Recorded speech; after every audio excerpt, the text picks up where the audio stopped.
18 horas. Notícias de Manaus, Amazonas, Brasil e do mundo. Agora na Mix. Boa noite pra você em 100,7. Boa noite pra você na sintonia certa. Você que está no melhor Mix do Brasil. 6 horas, 1 minuto em Manaus. Estamos começando mais uma edição do programa 18 horas. Hoje é terça-feira, 22 de março. O ano é 2022. Não é isso, Karine Leão? Exatamente, Carlão. Boa noite. Muito obrigada pela sua companhia. Você sintonizado em 100,7. Estamos juntos até as 7 da noite aqui no 18 horas. E é claro, aquele salve especial pra galera que nos acompanha aí nas redes sociais, no Instagram, no @18 horas news e também no YouTube. Boa noite. Mix. Vamos conferir os destaques do programa 18 horas desta terça-feira. Manaus fica sem internet pela terceira vez esse ano. A falha afetou serviços como caixas eletrônicos, o atendimento do Detran Amazonas também. E os motoristas de aplicativo também foram prejudicados. Em fevereiro, a cidade passou por 2 apagões na internet. O Instituto de Pesos e Medidas do Amazonas multa em R$400 mil a concessionária Amazonas Energia. E sem conseguir acordo com o governo do Amazonas, trabalhadores da educação decidem promover ações mais duras pela database. A greve não está descartada. 6 horas, 2 minutos, você no melhor Mix do Brasil, começando mais uma edição do programa 18 horas, os destaques do dia desta terça-feira, 22 de março de 2022, com você até às 7 da noite. 18 horas. Olha, este ano acontece a terceira eleição para a reitoria da Universidade Estadual do Amazonas. O atual reitor Cleinaldo Costa está finalizando o seu segundo mandato consecutivo. Disputam os professores André Zogaíbe e Alcian Pereira. A eleição é direta e participam alunos, professores e servidores técnicos administrativos que fazem parte da instituição. E teve debate neste sábado no auditório Belarmino Lins da Assembleia Legislativa do Estado do Amazonas. O candidato André Zogaíbe se destacou em relação ao adversário, professor Alcian Souza. Vamos ouvir um trecho do que disse o professor Zogaíbe. É sobre essa perspectiva que nós vamos conduzir o processo, cuidando de verdade das pessoas, dos alunos, dos servidores e dos técnicos administrativos que merecem ser tratados com respeito. Nós vamos conceber pró-reitorias a partir do momento que essas pró-reitorias sejam ocupadas por profissionais da Universidade do Estado do Amazonas, porque nós temos profissionais qualificados na nossa instituição para ocupar todos os cargos da nossa universidade. É pensando assim no coletivo, respeitando as pessoas, que nós vamos trabalhar com gestão, com participação e com respeito. Você está ouvindo 18 horas. O professor André Zogaíbe teve o melhor desempenho no debate e segue como favorito na eleição para a reitoria da UEA. Ele é doutor sênior, gestor premiado nacionalmente e demonstrou conhecimento da universidade como um todo. Exatamente, Carlão. O professor chegou a mencionar, por exemplo, que na Escola Normal Superior tem sala funcionando dentro de banheiro por falta de espaço físico. Já o candidato Alcian Pereira, que tem o apoio do atual reitor da instituição, Cleinaldo Costa, a todo momento procurou não falar sobre os problemas atuais da universidade. Ele disse o seguinte, abre aspas, aqui eu não quero falar de passado. O que aconteceu não nos interessa, fecha aspas. Mix. Manaus ficou sem internet em Karine Leão pela terceira vez este ano já, hein? O apagão desta terça-feira afetou diversos serviços em Manaus, como caixas eletrônicos do Banco do Brasil e também o atendimento no Departamento Estadual de Trânsito Detran Amazonas. Os motoristas de aplicativos também foram prejudicados. A cidade ficou sem internet por 2 vezes, né, Carlão? No mês de fevereiro, já agora é a terceira, né? O Instituto de Defesa do Consumidor do Amazonas notificou a empresa Claronet. A repórter Nathalie Moraes conversou com um advogado para entender melhor como é que ficam os direitos dos consumidores e clientes nesta situação. Será que é possível um ressarcimento? Vamos acompanhar os detalhes. Na manhã de hoje, o sinal de internet em Manaus apresentou instabilidade e prejudicou muita gente.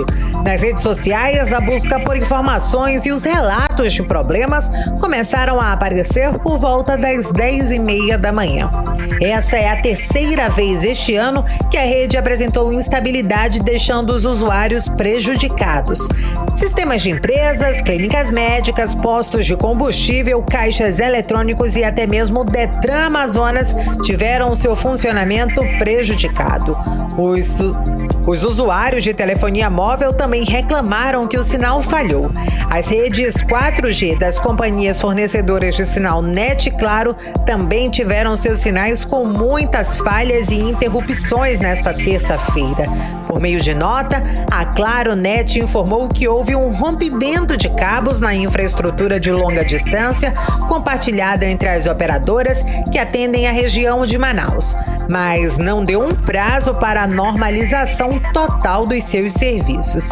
Esse é o terceiro apagão registrado só em 2022. Mas, segundo o advogado Cleiton Saboia, em caso de interrupção de serviço, após 30 minutos, o consumidor já tem direito ao abatimento no valor de sua fatura. No caso de interrupção ou degradação na qualidade do serviço, a prestadora deve descontar da assinatura do consumidor o valor proporcional ao número de horas ou qualquer fração acima de 30 minutos. Ou seja, a partir de 30 minutos, o abatimento do valor já é devido, na razão de 1/30 ao dia ou a fração superior a 4 horas. O desconto deverá ser efetuado na próxima cobrança em aberto ou qualquer outro meio indicado pelo assinante. Caso a empresa não conceda o desconto de maneira voluntária, o consumidor poderá se valer da reclamação perante a Anatel. Se você se sentir lesado ou prejudicado, você também pode solicitar o ressarcimento do valor, como explica o especialista. Caso a interrupção do serviço gerar algum prejuízo ao consumidor e havendo comprovação destes prejuízos, a empresa deve ressarcir o consumidor. Nestes casos, deve o consumidor entrar em contato com o fornecedor do serviço, informar o infortúnio e pedir a resolução e o ressarcimento. De posse do número de protocolo junto à empresa, caso o problema não seja resolvido, pode o consumidor procurar o PROCON do seu município, informar o ocorrido e iniciar um procedimento administrativo. Lembrando que o consumidor pode decidir também pela via judicial diretamente, onde, caso sejam constatados os infortúnios e a responsabilidade, o prestador do serviço é obrigado a resolver o problema. E, na medida que se apure, ressarcir também o consumidor. Por meio de nota, o PROCON Amazonas informou que a Claro NET foi notificada e que a empresa deve responder em até 10 dias sobre a causa e a duração do apagão, o número de consumidores atingidos e de que forma será realizado o abatimento do valor nas próximas faturas. A comprovação de má prestação de serviço poderá resultar em multa. Nathalie Moraes para o 18 horas. Você está ouvindo 18 horas. Olha, o Instituto de Pesos e Medidas do Amazonas, que é o IPEM, flagrou irregularidades em contadores de luz de consumidores de Manaus e, por isso, multou a Amazonas Energia em quase R$500 milhão. Pois é, e o Instituto, de acordo com o Instituto, 2.032 medidores convencionais foram verificados no período de janeiro a 21 de março, que gerou 3 autos de infração. O repórter Hector Silva explica melhor essa história pra gente. Vamos acompanhar. O IPEM, Instituto de Pesos e Medidas do Amazonas, órgão delegado do Inmetro, Instituto Nacional de Meteorologia, Qualidade e Tecnologia, flagrou irregularidades em 36 contadores de luz residenciais em Manaus. Como resultado, uma multa de R$400 mil foi aplicada à empresa privada Amazonas Energia. De acordo com o diretor-presidente do IPEM, Márcio André Brito, essa penalidade é referente apenas a 2 processos homologados, de 3 autuações a que a Amazonas Energia já foi submetida. Desde janeiro, já foram fiscalizados 2.032 medidores convencionais. Desde janeiro deste ano, o IPEM já fiscalizou mais de 2.000 medidores de energias convencionais.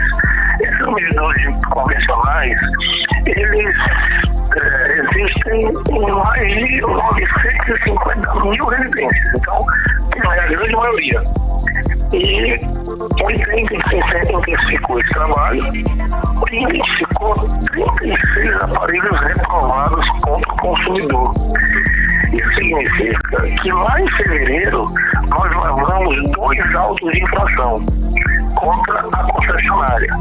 Demos os prazos de defesa para que a concessionária apresentasse as contrarrazões, a sua defesa, de forma que ontem, no dia 21, foram homologados e aplicado a multa no valor de R$400 mil.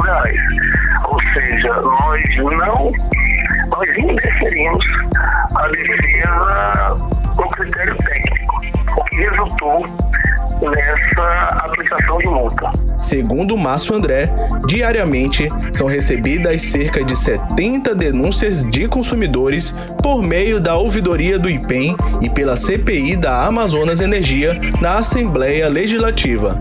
Todos os medidores suspeitos de provocarem prejuízos aos consumidores são inspecionados pelo IPEM. Após periciados, recebem o laudo técnico válido para comprovar se há irregularidades. Assim, a Amazonas Energia deve encaminhar ao IPEM os contadores de luz retirados das residências. O diretor-presidente do IPEM ressalta que o consumidor que se sentir lesado deve entrar em contato com o órgão através da ouvidoria do IPEM, o 0800 092 2020, que funciona de segunda a sexta-feira, das 8 às 14, pelo e-mail ouvidoria.ipem.am.gov.br ou por um novo número que foi criado há pouco tempo, o 3303-9698, independente se o medidor é novo ou não. Qualquer modelo, seja os convencionais ou seja essas residências contempladas essas 11 mil instalações. Como houve um aumento na procura, o IPEM criou um call center, na verdade um outro canal de atendimento. O número é o 3303-9698. Então o consumidor deve, em caso de dúvida, ligar ao call center do IPEM, fazer a sua reclamação, que o IPEM imediatamente fará a gestão junto à Amazonas Energia para retirar esse medidor, seja lá qual modelo, convencional ou novo, levar para o laboratório para fazer as devidas análises e emitir um laudo do IPEM. Hector Silva, para o 18 horas. Você está ouvindo 18 horas. Agora 6h13 aqui em Manaus. Vamos para Brasília conversar com o correspondente do 18 horas, o jornalista Carlos Eduardo Matos. Carlos Eduardo, boa noite. Carlos Eduardo, que história é essa de gabinete paralelo do Ministério da Educação? É isso mesmo? Explica pra gente. Boa noite.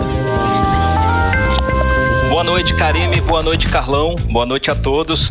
Karime, os jornais Estado de São Paulo e Folha de São Paulo denunciaram a existência de um gabinete paralelo formado por pastores evangélicos dentro do Ministério da Educação, cujo ministro é o pastor presbiteriano Milton Ribeiro.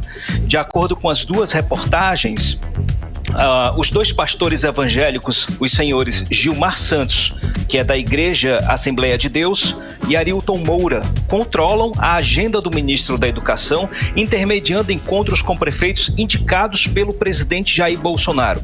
Nesse jogo de cartas marcadas, os prefeitos amigos do governo são beneficiados com o repasse de recursos federais e o dinheiro é depositado na conta da prefeitura em menos de 30 dias. É um tempo considerado recorde, muito fora dos padrões do próprio MEC. Para você ter uma ideia, Karime, tem município, inclusive do Amazonas, esperando receber recursos do MEC há mais de 10 anos. E boa parte do recurso liberado pelo MEC por meio desse esquema de favorecimento vem do FNDE, o Fundo Nacional de Desenvolvimento da Educação, órgão que tem o controle político de partidos do Centrão, entre eles o Republicanos.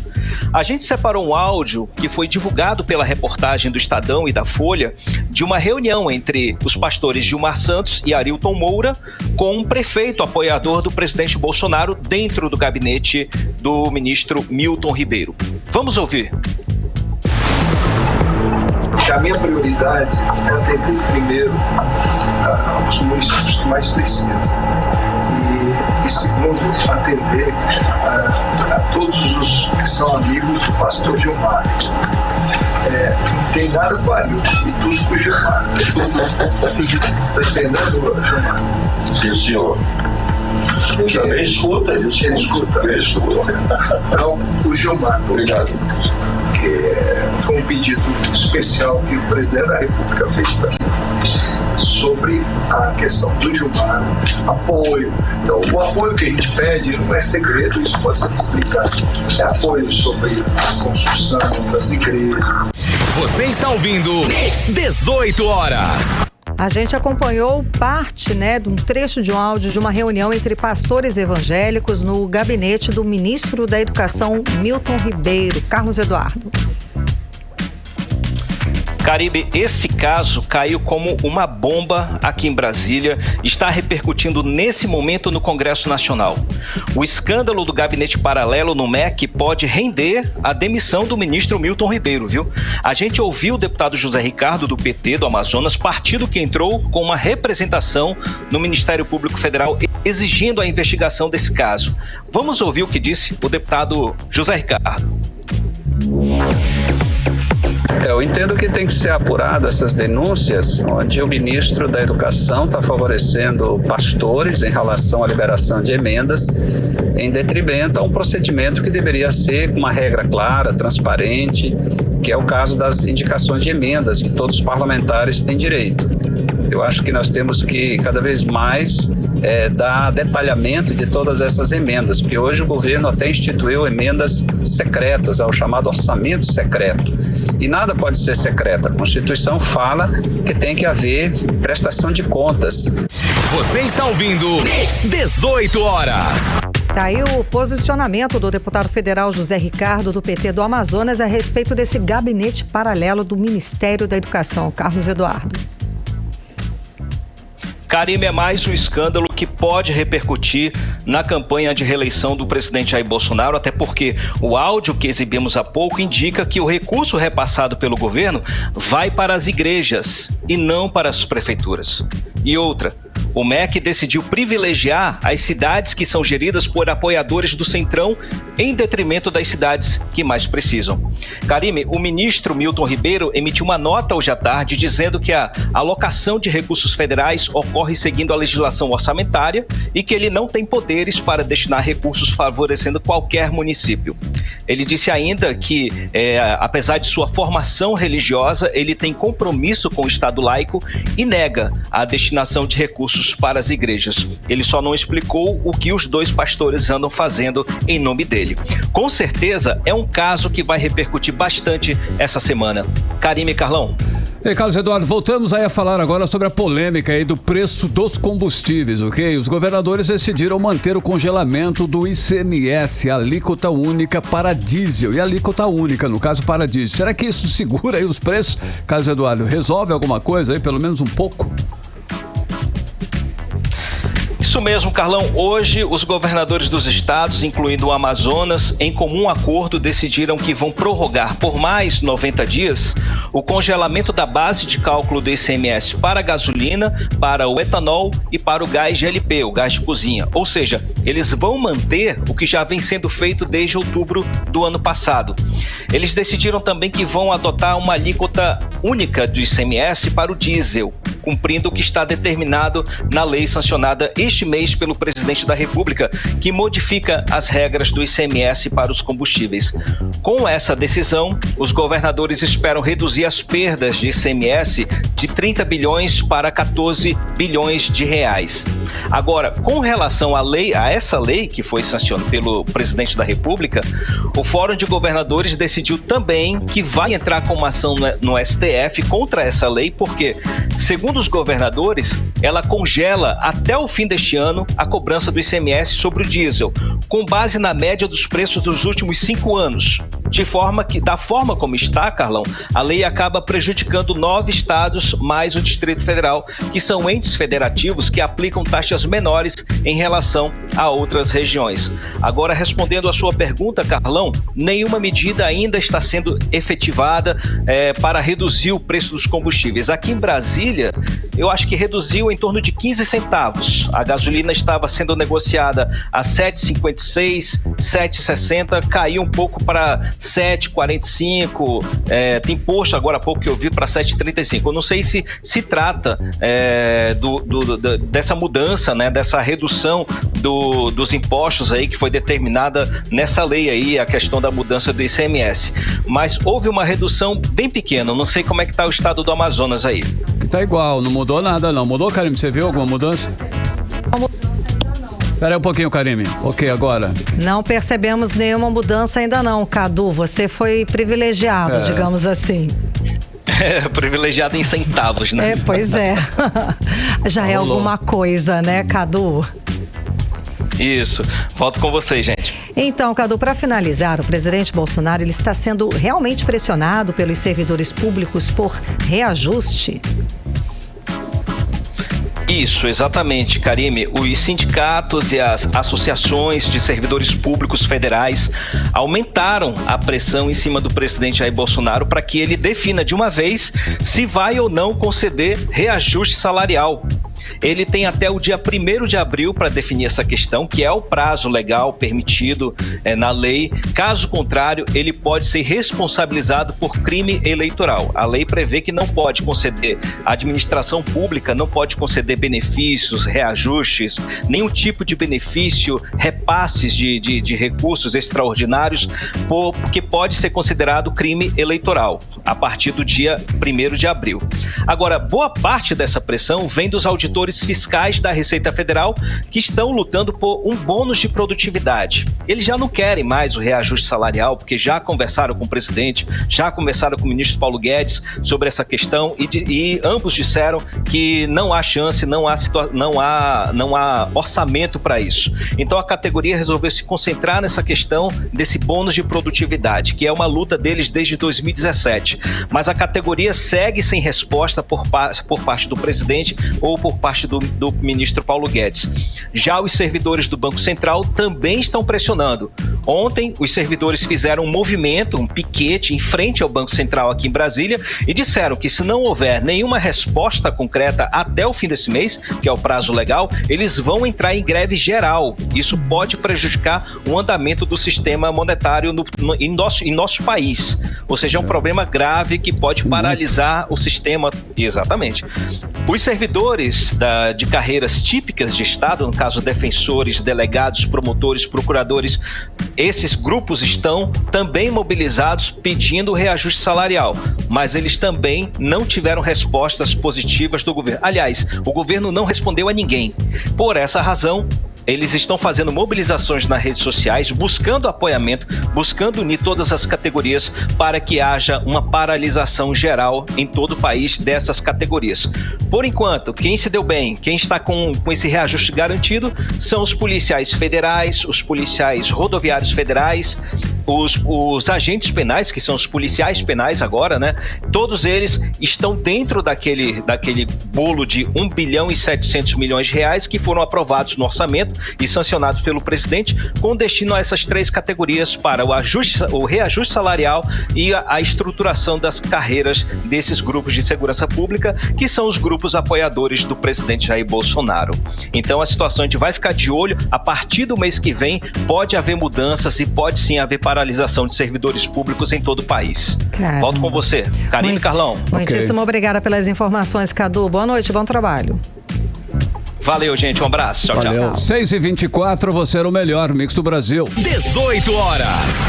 Olha, daqui a pouco, no 18 horas, sem conseguir acordo com o governo do Amazonas, trabalhadores da educação decidem promover ações mais duras pela database. A greve, inclusive, não está descartada. Nosso assunto em instantes aqui no 18 horas. 18 horas. E agora nós vamos conferir a previsão do tempo e temperatura para esta noite de terça-feira e também a madrugada de quarta-feira. Tempo e temperatura com Karime Leão. Previsão do tempo. A previsão é de chuva rápida durante a noite e a madrugada, segundo informações do Climatempo. A mínima prevista é de 23 graus, a máxima não deve passar dos 31 graus. As chances de chuva são de 80% e a umidade relativa do ar fica entre 68% e 98%. Mix. Negociações dos trabalhadores em educação não avançam e servidores da Secretaria Estadual de Educação na capital decidem radicalizar, Karine. Exatamente. Diante do pouco caso do governo do Amazonas com os inúmeros pedidos de negociação sobre o pagamento da recomposição salarial da inflação, trabalhadores decidem promover ações mais duras pela database. E, a greve não está descartada. Odinei Araújo traz os detalhes. Os trabalhadores da educação do Amazonas já tentaram de tudo para conseguir marcar reunião com o governador Wilson Lima diante da negativa da secretária da SEDUC, Maria Josefa Chaves, em negociar com a categoria sobre pagamento de direitos trabalhistas, como a database desse ano, vencida no início do mês. Sem nenhuma resposta da Secretaria de Educação do Estado, a categoria já considera que os profissionais não vão ter o reajuste esse ano, mesmo após 2 anos de salário congelado a mando do governador Wilson Lima, assim que assumiu o governo em 2019. É que por conta da lei eleitoral, se a recomposição salarial não for aprovada pela Assembleia Legislativa até o início de abril, os trabalhadores ficarão sem reajuste, porque a lei não permite aumento de salário em ano eleitoral. No dia 9 de março, a Aspron Sindical, que representa professores e pedagogos de Manaus, fez manifestação contra o governo do Amazonas para cobrar o reajuste salarial da categoria. Na ocasião, o Aspron Sindical foi recebido pelo secretário de Articulação Política do governo, Rômulo Zurra, que prometeu tentar marcar uma agenda com o governador Wilson Lima e dar uma resposta. Só que, como sempre, o governador do estado não tem tempo para negociar com os trabalhadores. Segundo o coordenador de comunicação do sindicato, Lambert Melo, diante de mais essa negativa, a categoria decidiu radicalizar. Então, diante dessa situação, a diretoria do sindicato reuniu e tomou a decisão de que nós precisamos radicalizar o movimento pela database, visto que nós estamos fortemente ameaçados de não recebermos a recomposição salarial da inflação nesse ano de 2022, porque até agora o governo do estado não deu nenhuma sinalização de querer dialogar, de querer conversar, de querer fazer acordo a respeito da nossa database.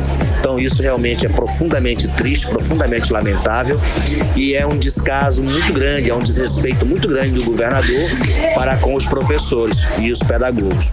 Sábado, dia 26, haverá uma Assembleia Geral Extraordinária às 8h30 da manhã no Centro Pastoral da Igreja Católica Nossa Senhora do Rosário, no Núcleo 13, Cidade Nova, para decidir que ações serão realizadas agora. Odinei Araújo para o 18 horas. Você está ouvindo 18 horas. Entrevista do dia. Vamos conversar agora com o pré-candidato a Senado, Coronel Alfredo Menezes, que foi superintendente aqui da SUFRAMA. Muito boa noite, Coronel. Seja bem-vindo aqui ao programa 18 horas. Tudo bem? Então, falando sobre candidatura ao Senado, qual vai ser aí o seu principal objetivo no Senado?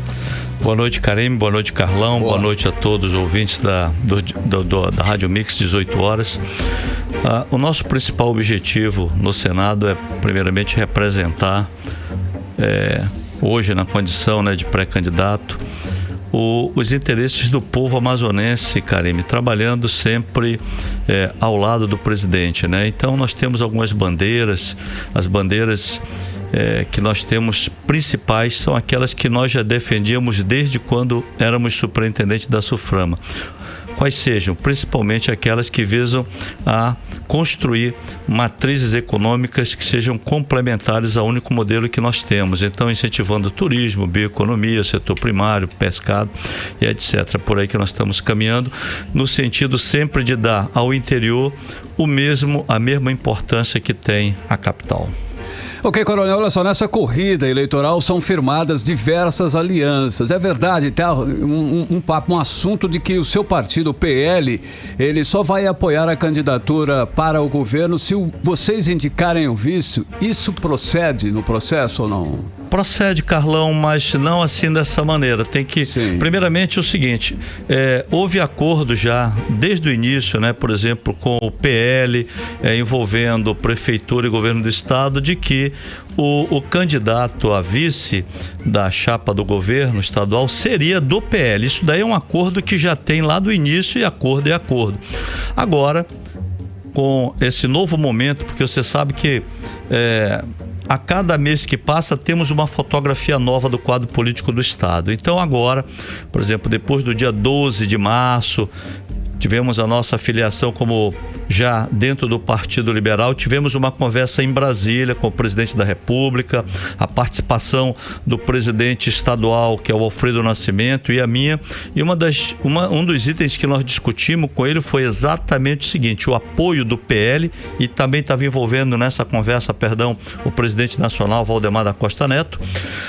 O tema foi a participação do Partido Liberal, que é o partido do presidente, que hoje é o maior partido em número de deputados federais no Brasil, a importância desse partido compor o governo. E, a princípio, isso está sendo negociado e construído com o governo do estado. Ontem mesmo eu tive uma reunião com o governador e discutimos esse assunto, e esse assunto será debatido e aprofundado ainda mais nessa conversa que tive. Claro, teve a anuência do presidente do partido estadual, que é o Alfredo Nascimento, e agora ele vai para uma segunda rodada de conversações e construção desse objetivo.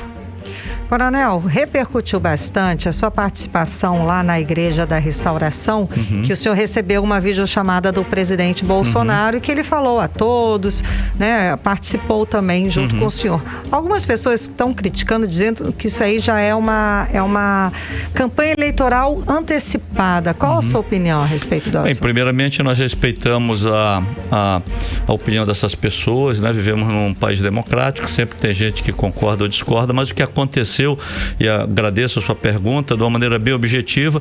Eu fui convidado para participar de um evento lá com o apóstolo René Terranova, e no momento que eu estava na igreja, acompanhado da minha esposa, eu recebi uma ligação do presidente. Falei que naquele momento estava na igreja e que quem estava dirigindo ali o culto era o apóstolo René Terranova. O presidente falou: olha, quero falar com ele e tal. E nessa condição, eu olhei pro René e falei: olha, o presidente está aqui, quer falar com você. Ele pediu para eu subir e nós conversamos. Foi de uma maneira informal. O presidente estava informal, estava em casa, a filha dele até apareceu. Então não tem nada disso. O povo fica criando. Nós temos, lamentavelmente, essa é a minha maneira de ver, um quadro político que as pessoas, em vez de se preocuparem em colocar, né, as ideias dela, ficam preocupadas com o trabalho dos outros. Eu acho que cada um deveria focar no seu trabalho para construir um estado melhor. É por aí que nós estamos caminhando. Coronel, ainda nesse assunto, ainda nessa linha aí, campanha antecipada, teve uma outra situação também aí que parece, né, que é aquela questão lá da adesivagem no último sábado, com as frases "estou com Menezes" e "Bolsonaro 2022". Isso configura campanha eleitoral antecipada, hein? Olha, Carlão, excelente pergunta. Eu quero te falar o seguinte: esse é o primeiro de muitos que acontecerão daqui para frente.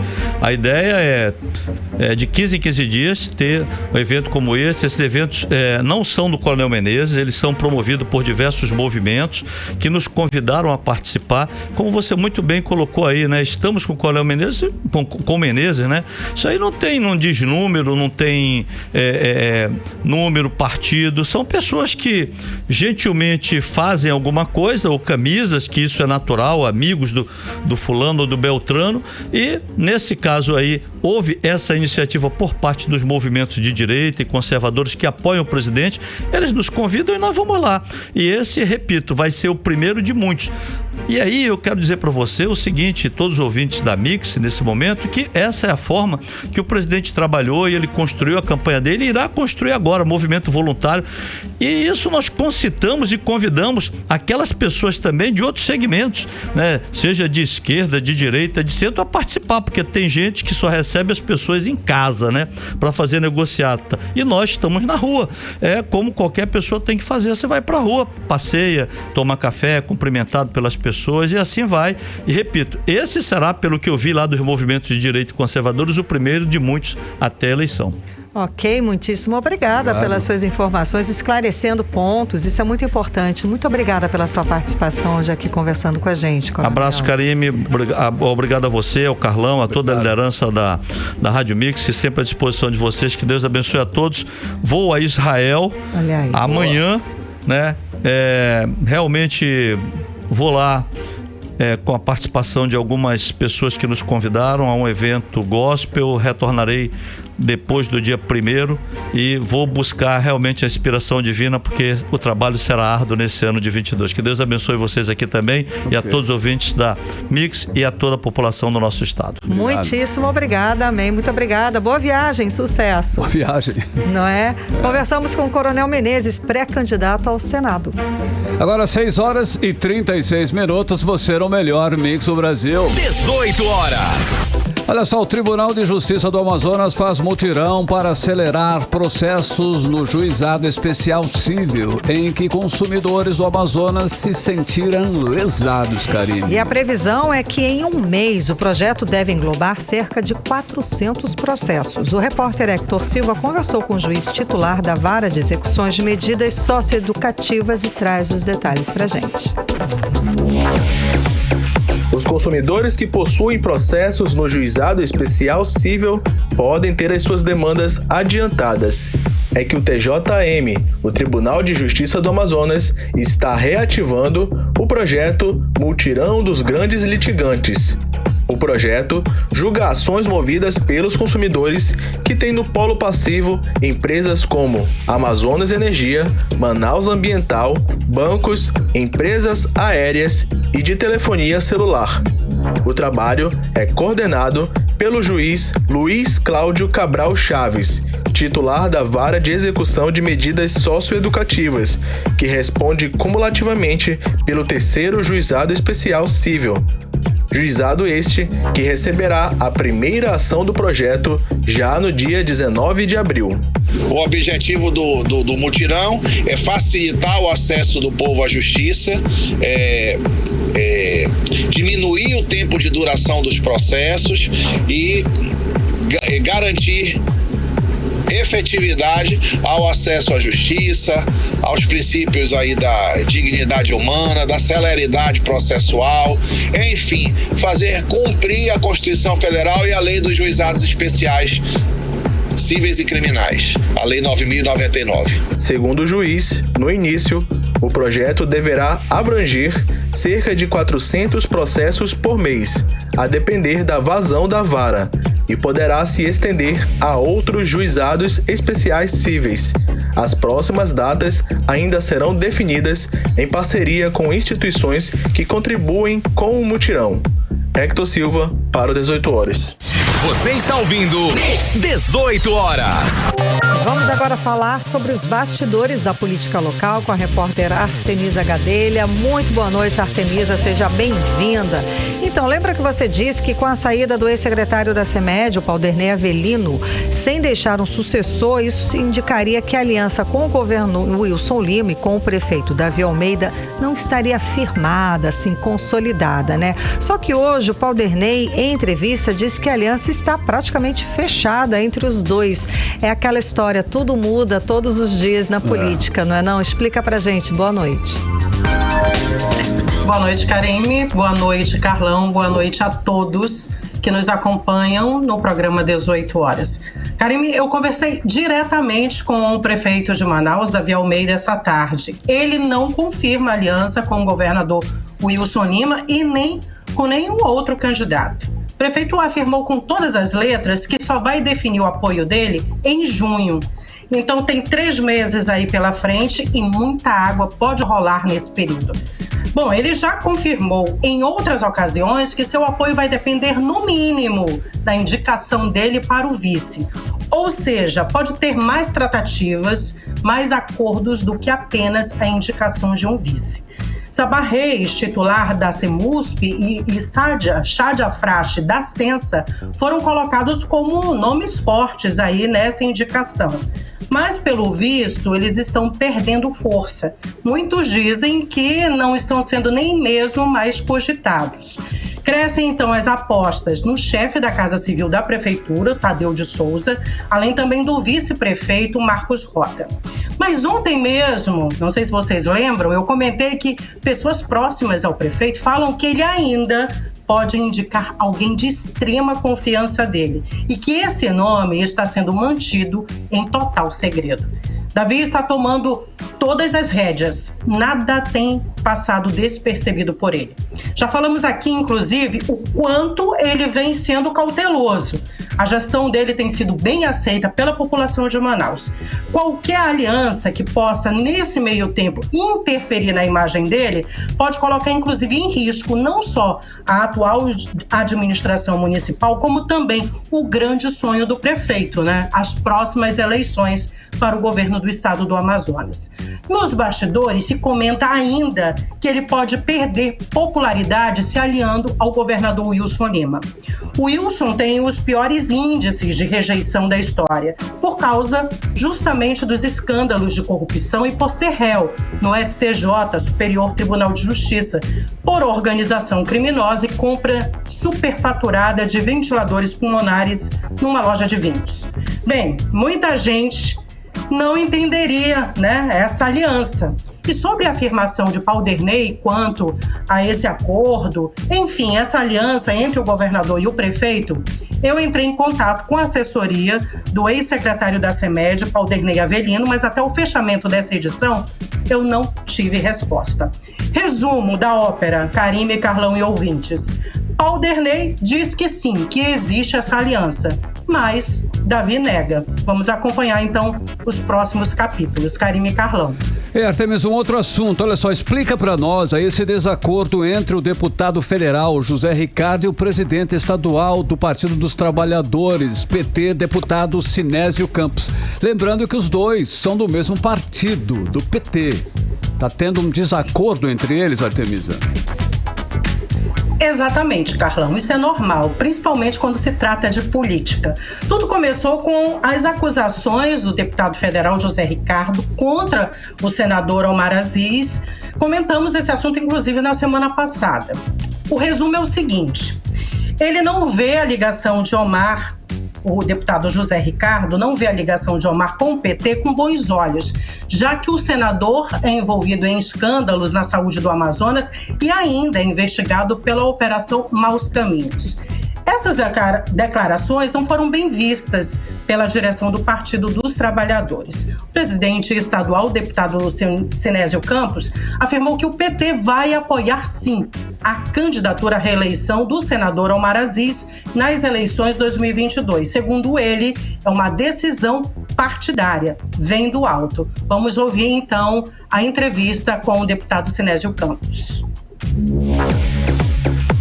A minha afirmação quanto o nome do senador Omar Aziz como candidato ao Senado pelo PT vem ao encontro de uma decisão nacional, bem como também a posição do próprio presidente Lula, que já definiu o nome que o PT estará apoiando para o Senado do Amazonas, que chama-se Omar Abdel Aziz. E vem de encontro à posição do deputado federal, José Ricardo, tendo em vista que essa posição é uma posição partidária, não é uma posição individual. Então, eu, como presidente estadual do PT do Amazonas, estou somente ratificando o que a direção nacional e o que o presidente Lula já afirmou, que o candidato aqui no Amazonas ao Senado chama-se Omar Aziz e o PT não estará apresentando nenhum nome para essa vaga. Você está ouvindo 18 horas. recado dado, então, pelo presidente estadual, né, do PT no Amazonas. Eu entrei em contato com o deputado José Ricardo, mas eu não consegui nenhum retorno dele. Falando ainda do senador Omar Aziz, se comentou novamente nos bastidores que ele poderia desistir da candidatura ao Senado por uma vaga de deputado federal. Eu conversei com pessoas próximas ao senador e, segundo elas, isso não passa de boatos de adversários. O senador Omar Aziz deve ser, sim, candidato à reeleição ao Senado esse ano e, pelo jeito, com apoio do Partido dos Trabalhadores. Karine Carlão. Artemisa, agora ainda falando a respeito da redução do IPI, que prejudicou a Zona Franca de Manaus, o deputado Serafim Correia, ele se manifestou a respeito dessa nova ameaça do governo federal de agora reduzir em 35%. Até então está em 25%, mas a ameaça agora é de reduzir em 35%. É isso mesmo, Artemisa? Pois é, Karine, isso mesmo. Olha, o ministro Paulo Guedes disse na última sexta-feira que vai fazer uma redução do IPI, como você disse, imposto sobre produtos industrializados, em 35%. O deputado Serafim Correia postou hoje nas redes sociais dele o discurso que fez na tribuna da Assembleia Legislativa do Estado do Amazonas. Segundo ele, né, de uma só tacada, Guedes vai mexer com os 25 estados, o Distrito Federal, além de 5.700 municípios no Brasil que perdem receita e, além de tudo isso, claro, compromete a Zona Franca de Manaus. Conversei com o deputado esta tarde. Para ele é preciso uma ação política com urgência. Vamos ouvi-lo. Nós não podemos ficar ouvindo o ministro da Economia ficar falando essas coisas contrárias aos interesses da Zona Franca de Manaus e nós esperarmos acontecer o fato para depois corrermos atrás do prejuízo. Então essa é uma atribuição de todos nós, agora principalmente do governador do estado à frente, que deve se articular com a bancada federal, independente de cores partidárias, independente de disputas políticas. Vamos deixar para brigar depois. Agora, acho que o que está em risco agora são os interesses do Amazonas, e esses interesses são superiores a qualquer outro interesse, por mais legítimo que seja. Então, na minha opinião, tem que haver ação política, tendo à frente o governador do estado e ao seu lado os senadores e os deputados federais. Você está ouvindo 18 horas. Ouvimos então o deputado Serafim Correia. Segundo ele, é preciso união nesse período, né, para tentar reverter essa situação aí da redução do IPI em 35%. Essa ameaça novamente pelo ministro, então, Paulo Guedes. Karine Carlão. Muitíssimo obrigada pelas informações, Artemisa. Boa noite, bom trabalho. Uma ótima noite para vocês também. Até amanhã. Tchau, tchau. Até amanhã, 6h47, você no melhor mix do Brasil. 18 horas. E agora nós vamos conferir a previsão do tempo para amanhã. Amanhã é quarta-feira. Tempo e temperatura com Karime Leão. Previsão do tempo. Segundo informações do Climatempo, a previsão amanhã é de sol com muitas nuvens durante o dia, período de nublado com chuva a qualquer hora. As chances de chuva são de 80%, a mínima prevista é de 23 graus, a máxima mais fresquinha, tá? Não deve passar dos 30 graus. A umidade relativa do ar fica entre 65% e 95%. Manaus tem mais de 130 mil pessoas que não tomaram nenhuma dose da vacina contra a Covid-19 e os dados são da Secretaria Municipal de Saúde. O risco de mortes e internações continuam sendo o principal fator de preocupação das autoridades de saúde aqui do Amazonas. Pois é, Carlão, isso porque essas pessoas não vacinadas têm até 4 vezes mais chances de morrer em relação a quem já está com o esquema vacinal completo, segundo a Fundação de Vigilância em Saúde do Estado. Vamos saber mais a respeito do assunto agora na reportagem de Nathalie Moraes.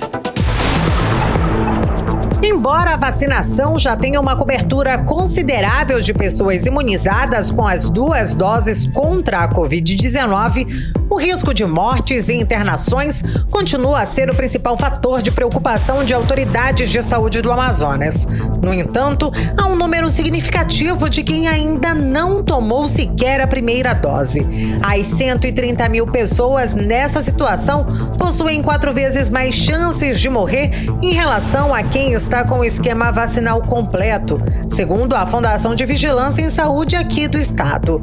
Após 2 anos de pandemia, os alertas são constantes para a imunização, que segue em avanço para as pessoas a partir de 70 anos, com a 4ª dose sendo aplicada em Manaus desde o último sábado.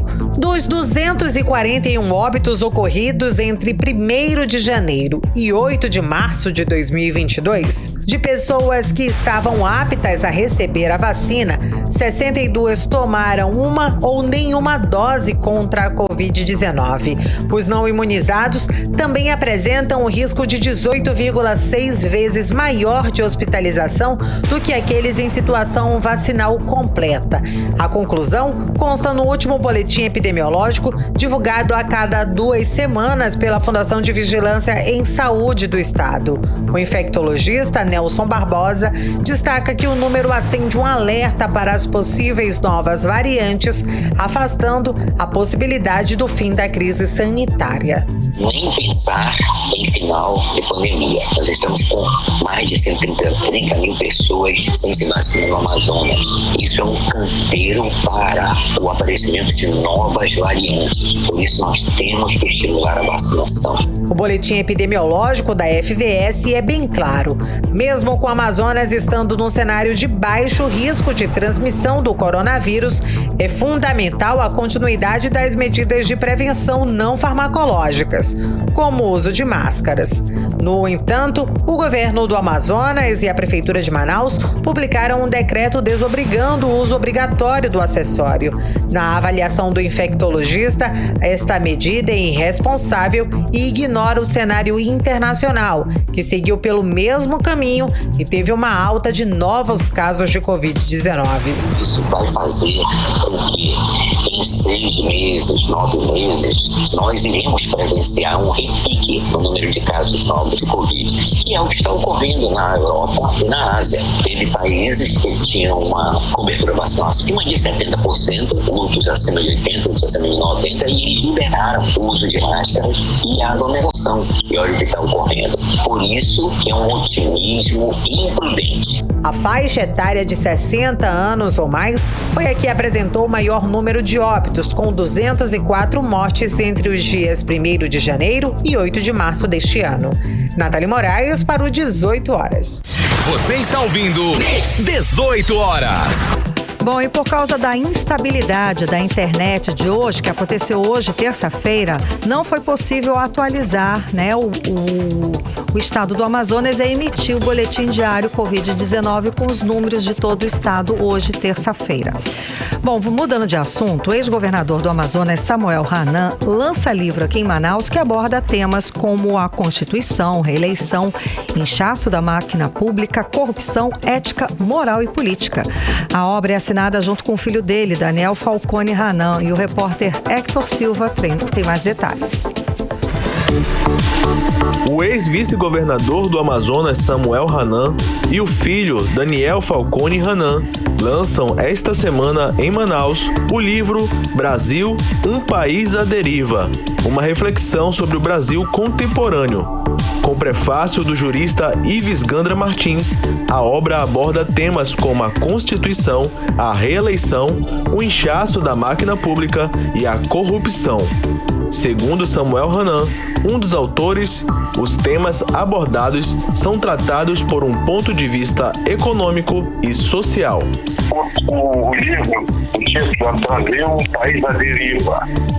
E na própria capa fala já a essência da coisa é uma nação de privilégio e impunidade. Então, ele faz um retrospecto desde Juscelino para cá. E a análise factual, numérica, dos governos de 1956 para cá mostra a performance de cada um dos presidentes. E você vai ver a queda brutal entre algumas datas. Datas pré-Constituição, data pós-Constituição e data pós-reeleição. Você vai ver a derrocada do país em termos de crescimento econômico, de índice social, o que ocorreu nesse período. E aí, quais são as causas disso? Aí o livro analisa essas causas todinhas e propõe alguma solução. O livro reserva o último capítulo para uma reflexão sobre os problemas da Amazônia, o que para Samuel Hanan é o maior patrimônio do Brasil, com soberania nacional irrestrita. Os autores sugerem que o país entre no mercado de carbono, cobrando pela preservação da floresta. Dessa forma, indicam uma solução econômica para a região. O livro terá 2 lançamentos em Manaus, no dia 23 de março, às 19h30, na Escola de Magistratura da ESMAN, e no dia 24, às 14 horas, no Senai da Bola da Sulframa. Hector Silva, para o 18 horas. Você está ouvindo 18 horas. Samuel Hanan é um dos maiores especialistas que temos em economia regional. Conhece a Zona Franca de Manaus como poucos conhecem. É um estudioso da economia e da política brasileira e o que expõe nesse livro chamou inclusive a atenção da mídia nacional, que deu grande espaço para o lançamento do livro, Karime. Exatamente, o lançamento do livro acontece agora, amanhã, dia 23 de março, no auditório Arthur Virgílio do Carmo Ribeiro, no 2º andar do Centro Administrativo Desembargador José Jesus Ferreira Lopes, prédio anexo à sede do Tribunal de Justiça do Amazonas, no bairro Aleixo, na zona centro-sul da cidade. E o coordenador da Central de Medicamentos do Amazonas é exonerado. O afastamento de Eric Barbosa de Carvalho Araújo acontece 2 meses após o escândalo do desvio de mais de 3.000 testes de Covid-19 da rede de saúde do Amazonas. Eric Barbosa foi nomeado pelo governador Wilson Lima há 4 meses e estava afastado do cargo desde janeiro, justamente por causa das investigações no caso do desvio dos testes de Covid-19. O empresário Eric e a empresa dele, a FEMAX Serviço e Comércio Eireli, foram incluídos na lista de pedidos de indiciamentos no relatório final da CPI em Roraima, em dezembro do ano passado. Eric Araújo é citado por crimes de licitação, improbidade administrativa, tráfico de influência, corrupção ativa, impedimento, perturbação ou fraude de concorrência, organização criminosa e crime de lavagem de dinheiro ou ocultação de bens, direitos e valores. 18 horas. Economia. Vamos agora aos indicadores econômicos de hoje. O dólar voltou e fechou em queda de menos 0,59%. Terminou o segundo cotado a menos de R$5, aos R$ 4,94. E o euro fechou negativo em 0,1,46%, cotado a R$ 5,44. O Bitcoin fechou em alta de 2,75%, cotado a R$210.238. O Ibovespa, o principal índice da Bolsa de Valores brasileira, fechou em alta, fechou positiva em 0,96% aos 117.868 pontos. O fechamento de hoje da Bolsa é o maior desde 6 de setembro de 2021. E o mercado financeiro aumentou pela 10ª vez consecutiva a previsão de inflação para este ano. Segundo a projeção do Boletim Focus, divulgada nesta segunda-feira pelo Banco Central, o índice de preços ao consumidor amplo, IPCA, que mede a inflação do país, deve fechar esse ano em 6,59%. Divulgado semanalmente, o Boletim Focus reúne a projeção de cerca de 100 instituições do mercado para os principais indicadores econômicos do país. Há uma semana, a projeção do mercado era de que a inflação este ano ficasse em 6,45%. E o impacto econômico provocado pela invasão invasão da Ucrânia pela Rússia vai deixar eletrodomésticos, automóveis e imóveis ainda mais caros aqui no Brasil. Só a possibilidade do conflito afetar o fornecimento de matérias-primas já encareceu insumos usados pelas siderúrgicas para produzir o aço. Olha, o aço é um produto que compõe grande parte dos custos de fabricação dos bens duráveis. E o repasse de preços já começou. Semana passada, uma das principais siderúrgicas do país, a CSN, anunciou um aumento de preços de 20% para os produtos que vende para a indústria.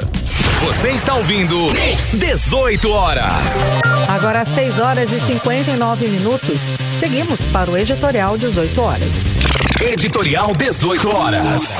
Mais uma vez, Manaus sofreu com o apagão de internet nesta terça-feira. Milhares de consumidores sofreram prejuízos, do pequeno comerciante a grandes empresas. Órgãos públicos foram afetados, serviços essenciais. O PROCON, mais uma vez, notificou a empresa responsável pelo serviço, mas ficou nisso. Até hoje, as autoridades não informaram o que houve nas outras vezes em que o serviço sofreu apagão. Essa é a terceira vez, só neste ano, que os consumidores de Manaus sofrem com um apagão de internet. As autoridades e a empresa responsável pelos serviços precisam dar uma resposta. O que aconteceu? O que está acontecendo com a internet? Se não explicarem, estarão dando um recado de que não tem um pingo de respeito com a população de Manaus. 18 horas. 7 em ponto, Karine. Boa noite. Boa noite, um beijo. Obrigada pela companhia. Continue bem. Voltamos amanhã. Você ouviu 18 horas. As notícias do Brasil e do mundo. De volta amanhã.